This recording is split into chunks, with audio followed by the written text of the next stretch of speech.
How's it going, everyone? Welcome to another episode of the Baking World Tour. Today we're making a Roti John. It is a popular street food in Malaysia, Singapore, Indonesia and Brunei.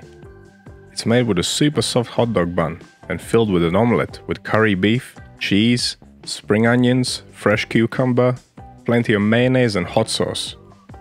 It's like the ultimate Southeast Asian hot dog. And of course, I'll show you how to make the bread and the filling. But if you're not feeling that adventurous and you just want regular hot dogs, this is the perfect bun for it. So let's get to it and see what we need. For the hot dog buns, we'll need some strong white bread flour, milk, egg, yeast, salt, sugar, butter, and 1 egg yolk mixed with 1 teaspoon of milk for glazing. Pretty standard stuff. Now on to the filling. We'll need some ground beef, chopped onion, salt and pepper, garlic, and some curry paste. And I've got some store-bought curry paste. And don't for a second think that people in Southeast Asia sit at home making their curry paste. They go to the market to get it. So it's totally cool. Now we'll also need some eggs, chopped spring onions, more salt and pepper for the egg. We'll need some butter for toasting our buns. This will prevent the omelette from seeping into them too much. And to finish, we'll need some grated cheese, shredded cucumber, some mayonnaise and hot sauce. I'm using sriracha sauce. It's not too spicy, but I like the flavor. And that's all we need for this deliciousness.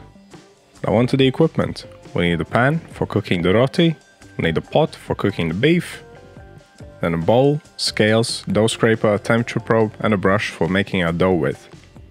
And last but not least, a tray with some non-stick paper for the buns. So I'm going to start by cooking the beef.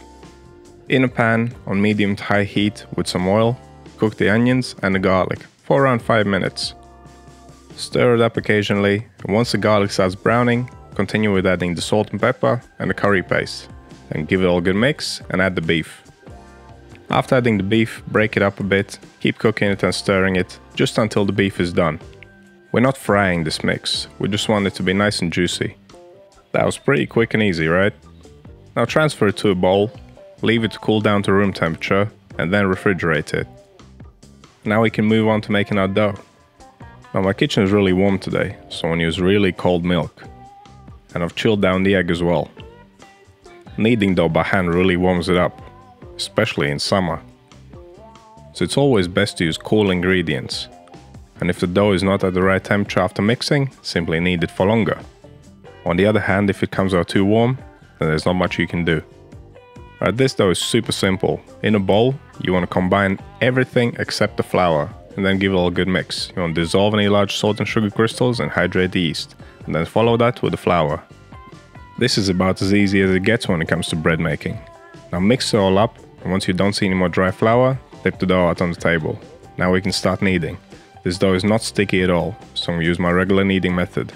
What I like to do is press down and forwards with the heel of my right hand, then using the fingers of my left hand I fold the piece of dough under the heel of my right hand, then turn it and repeat.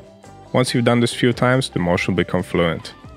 This should not take more than 5 minutes, and once the dough is nice and smooth, nice and stretchy, pop it in a bowl and take its temperature. Around 25 degrees Celsius is just about right for this. Even though my kitchen is warm, the sugar content in the dough will slow down fermentation.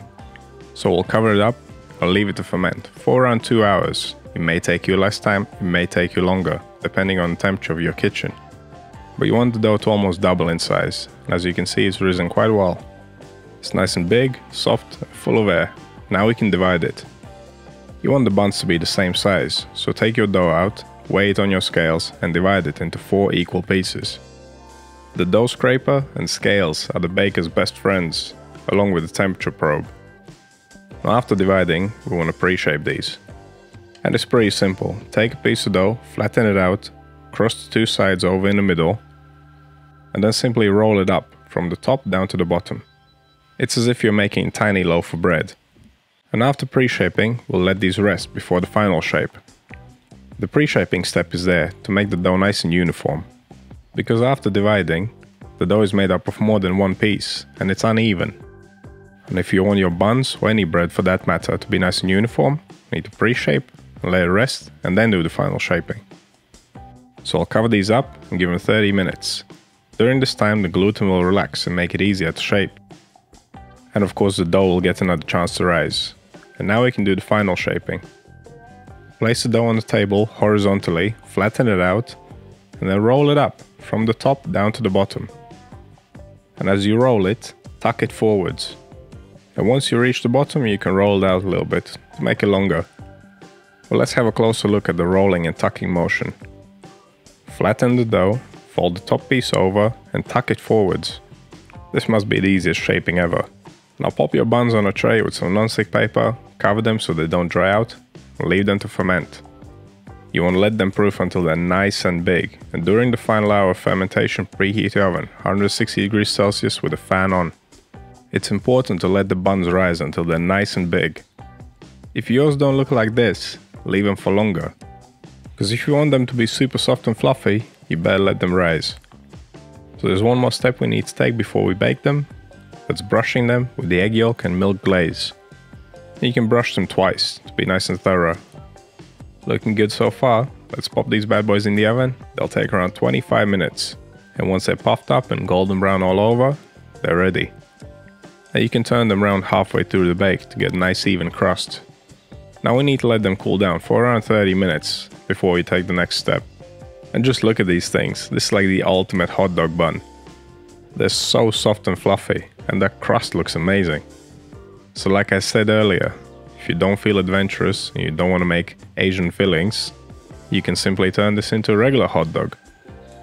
So now we need to cut them in half and spread some butter on the inside. And you can actually cut them through all the way.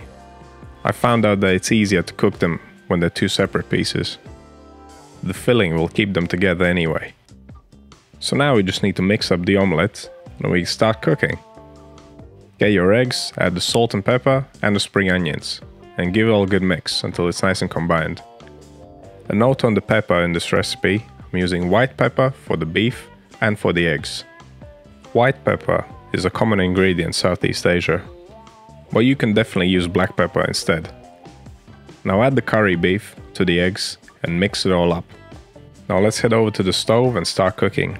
On medium to high heat, first toast the bun, butter side down.